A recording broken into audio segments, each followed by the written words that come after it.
So hey guys, welcome back to my channel knowledge Hungama. मैं हूं आमिर और आज के इस वीडियो में हम आपको बताएंगे कि अगर आपने triple M UT 2020 entrance exam दिया हुआ है, अगर आप ट्रिपल एम यूटी के किसी कोर्स में एडमिशन लेना चाहते हैं तो उसके लिए आपके क्लास 12th में या फिर आपके ग्रेजुएशन में कितना परसेंटेज बनना चाहिए।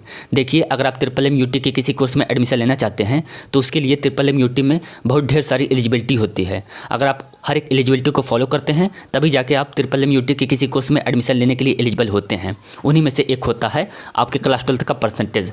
भले ही आपने ट्रिपल एम यूटी के एप्लीकेशन फॉर्म को ऑनलाइन कर लिया था, उसके एग्जाम को दे दिया हुआ है और उसका जब रिजल्ट आया उसमें आप पास हो गए हैं, उसमें आपका अच्छा नंबर आया है, अच्छा रैंक बना है, लेकिन आप ट्रिपल एम यूटी के किसी कोर्स में तब तक एडमिशन नहीं ले सकते हैं जब तक कि आपके क्लास 12th में या फिर आपके ग्रेजुएशन में इतना परसेंटेज ना हो जितना कि हम आपको बताने वाले हैं।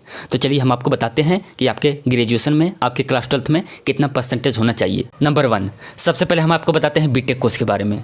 तो देखिए, अगर आप जनरल या फिर ओबीसी कैटेगरी से हैं तो उसके लिए आपके क्लास 12th में कम से कम 55% मार्क्स बनना चाहिए, प्लस फिजिक्स, केमिस्ट्री, मैथमेटिक्स इन तीनों को मिला के 60% बनना चाहिए। और वहीं पर अगर आप एससी या फिर एसटी कैटेगरी से हैं तो आपके क्लास 12th का परसेंटेज कम से कम 50 होना चाहिए और प्लस आपके फिजिक्स, केमिस्ट्री, मैथमेटिक्स इन तीनों का एग्रीगेट, इन तीनों का एवरेज कम से कम 55 होना चाहिए। अगर इतने हैं तो आप ट्रिपल एम यूटी में बीटेक कोर्स में एडमिशन लेने के लिए एलिजिबल हैं।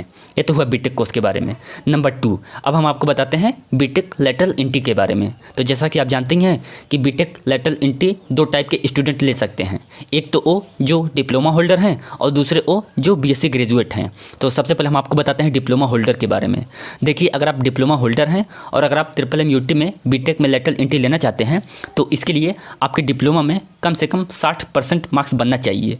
देखिए, ये जो मार्क्स है वो जनरल ओबीसी कैटेगरी के लिए है। वहीं पर अगर आप एससी या फिर एसटी कैटेगरी से हैं तो उसके लिए आपके डिप्लोमा में कम से कम 55% मार्क्स बनना चाहिए। अब हम आपको बताते हैं बीएससी ग्रेजुएट के बारे में।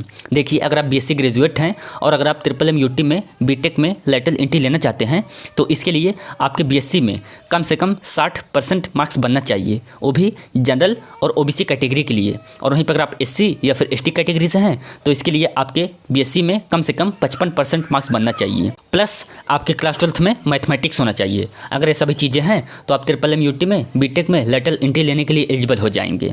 Number 4, MBA. अगर आप एमबीए कोर्स करना चाहते हैं तो उसके लिए इससे पहले आपने जो भी ग्रेजुएशन किया हुआ है उसमें जनरल और ओबीसी कैटेगरी के लिए कम से कम 50% मार्क्स होना चाहिए और एससी और एसटी कैटेगरी के लिए कम से कम 45% मार्क्स होना चाहिए। अगर इतने मार्क्स आपके ग्रेजुएशन में थे तभी जाके आप एमबीए कोर्स कर पाएंगे ट्रिपल एम यूटी के थ्रू। Number 5, MCA. अगर आप जनरल या फिर ओबीसी कैटेगरी से हैं और अगर आप ट्रिपल एम यूटी में एमसीए कोर्स में एडमिशन लेना चाहते हैं तो इससे पहले आपने जो भी ग्रेजुएशन किया हुआ है, जो भी डिग्री की हुई है, उसमें कम से कम 50% मार्क्स होना चाहिए। और वहीं पर अगर आप एससी या फिर एसटी कैटेगरी से हैं तो इससे पहले आपने जो भी ग्रेजुएशन किया हुआ है उसमें कम से कम 45% मार्क्स होना चाहिए और आपके क्लास 12th में मैथमेटिक्स कंपलसरी है।